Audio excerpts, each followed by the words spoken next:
बड़ी पुरानी कहावत है, कहते हैं अधिक सयानो जाए ठगानो।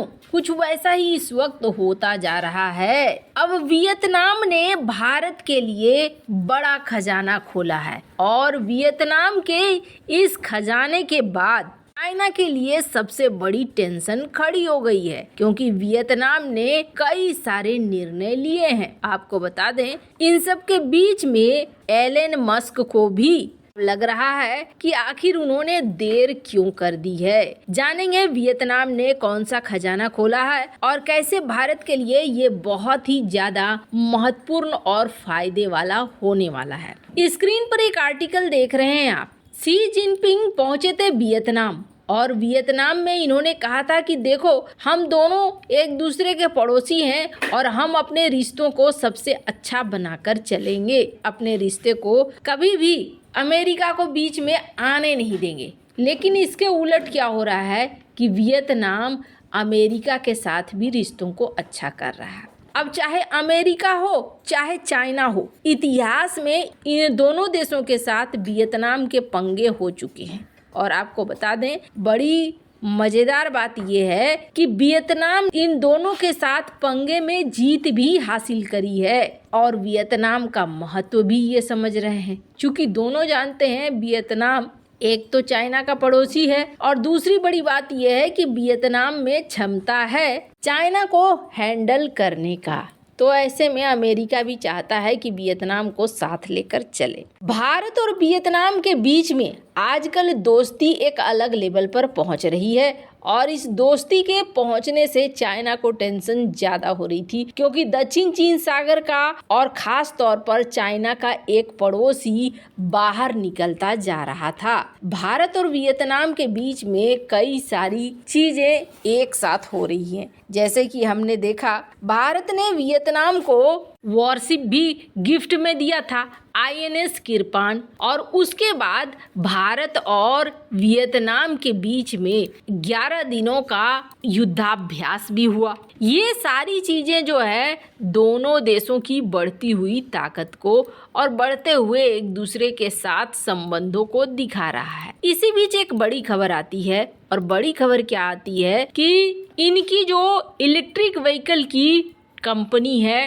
तो वियतनाम की टॉप की कंपनी है और नाम है इनका विनफास्ट। विनफास्ट अपना पहला बैटरी प्लांट तमिलनाडु में लगाने जा रहा है। और आपको बता दें, पहले इनका प्लान था कि 200 से 300 करोड़ रुपए लगाएंगे, इससे ज़्यादा नहीं लगाएंगे। पर इस बार इन्होंने जो प्लान बनाया है, इसके तहत ये भारत में $1 बिलियन तक का इन्वेस्टमेंट करना चाहते हैं और पहले फेज में वियतनाम की ये कंपनी बनाना चाह रही है करीब 1.5 लाख इलेक्ट्रिक व्हीकल को। अब आपके मन में बहुत सारे ख्याल आएंगे। पहली बात तो ये आपको बता दें, विनफास्ट ऑटो लिमिटेड वियतनाम की एक मल्टीनेशनल ऑटोमोटिव कंपनी है जिसे विन ग्रुप के द्वारा बनाया गया और वियतनाम की सबसे बड़ी प्राइवेट कंपनियों में आती है।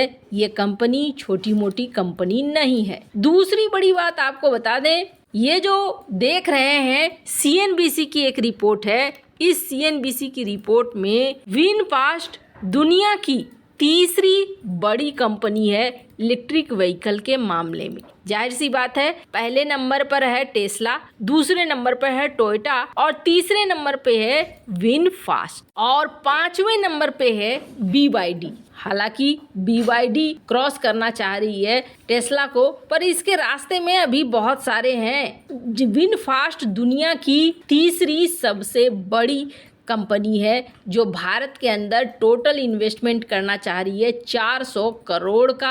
आपको बता दें, इसमें एक और बड़ी चीज है और वो बड़ी चीज क्या है, तो विन ग्रुप ये बनाना चाह रहा है एक ऐसे गतिविधि से जिसमें छोटे छोटे कंपोनेंट्स को ये खैर। अब आपके मन में ख्याल आएगा कि भारत में क्या बहुत ज़्यादा पोटेंशियल है, क्या भारत में बहुत ज़्यादा बिकेंगी? तो आपको बता दें, यहाँ पर आप थोड़ा गलत जा रहे हैं। आंकड़े अगर देखेंगे आप तो ये आंकड़े हैं जो शेयर किए गए हैं 2018 में। 2 व्हीलर, 3 व्हीलर, 4 व्हीलर्स और बस की बात करें तो कुछ आंकड़े ऐसे थे, 1,29,000 के लगभग में इस्तेमाल किया जाता था ईवी, और 2019 में ये आंकड़ा हो गया 1,66,000, 2020 में 1,24,000, 2021 में 1,85,000, और इसमें टू व्हीलर की संख्या बढ़ी है। एक चीज देखने को मिल रही है कि फोर व्हीलर के तुलना में टू व्हीलर और थ्री व्हीलर इनकी जो है ज़्यादा डिमांड बढ़ती जा रही है। 2021-2022 देखें आप, कुछ वैसा ही दिख रहा है, लेकिन इस बार थोड़ा सा फोर व्हीलर बढ़ता हुआ दिखा। 2022 में करीब हो गया 10 लाख तक, और वहीं 2023 में हो गया 13 लाख तक। मतलब यहाँ साफ दिख रहा है कि भारत में इलेक्ट्रिक व्हीकल की डिमांड बढ़ रही है। और अभी बात करें तो अभी भारत में 3 कंपनियां हैं, एक टाटा मोटर्स, दूसरा एमजी मोटर्स और तीसरा महिंद्रा, जहां टाटा मोटर्स की ईवी रिटेल सेल बहुत ज़्यादा हो रही है।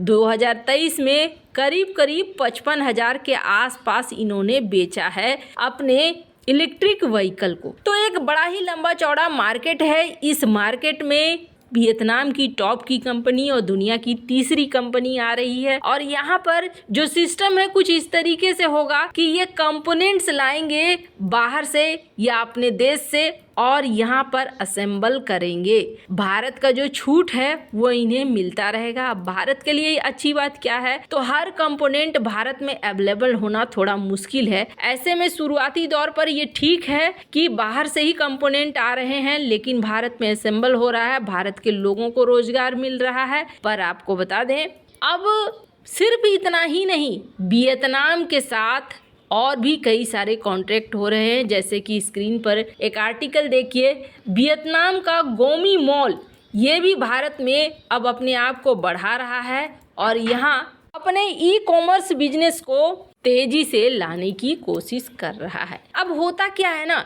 कूटनीतिक या राजनीतिक दृष्टिकोण से देखेंगे, आपके संबंध व्यापारिक बहुत ज्यादा मजबूत होने लगते हैं ना, तो उन संबंधों का असर रणनीति पर भी बनता है, और ये चाइना के लिए कुछ अच्छे संकेत नहीं है। भारत और वियतनाम के संबंध तेजी से बढ़ने की वजह से चाइना को टेंशन जरूर हो रही है। खैर, बहुत सारी चीज़ें हैं, दक्षिण चीन सागर में बहुत कुछ हो रहा है। और दूसरी बड़ी बात यह है कि यहाँ टेस्ला कहाँ है, टेस्ला का नंबर कब तक आएगा, टेस्ला अभी बातचीत में ही उलझा हुआ है। दरअसल टेस्ला के साथ ये है कि हम आपके यहाँ कोई यूनिट वगैरह नहीं लगाएंगे, आप हमें बस इंपोर्ट ड्यूटी में छूट दे दो और हम यहाँ पर एंट्री कर लेंगे। अब भारत का कहना है आपको 100% तक टैरिफ देना होगा, और एलन मस्क का कहना है कि जी नहीं, हम इतना तो नहीं देंगे आपको 40% तक देंगे। तो अब देखना होगा कि टेस्ला कब तक भारत आ पाती है। वैसे इन सब मामले में आपकी क्या राय है, कमेंट कर जरूर बताएं। जल्द मिलते हैं अगले वीडियो में नई खबर के साथ।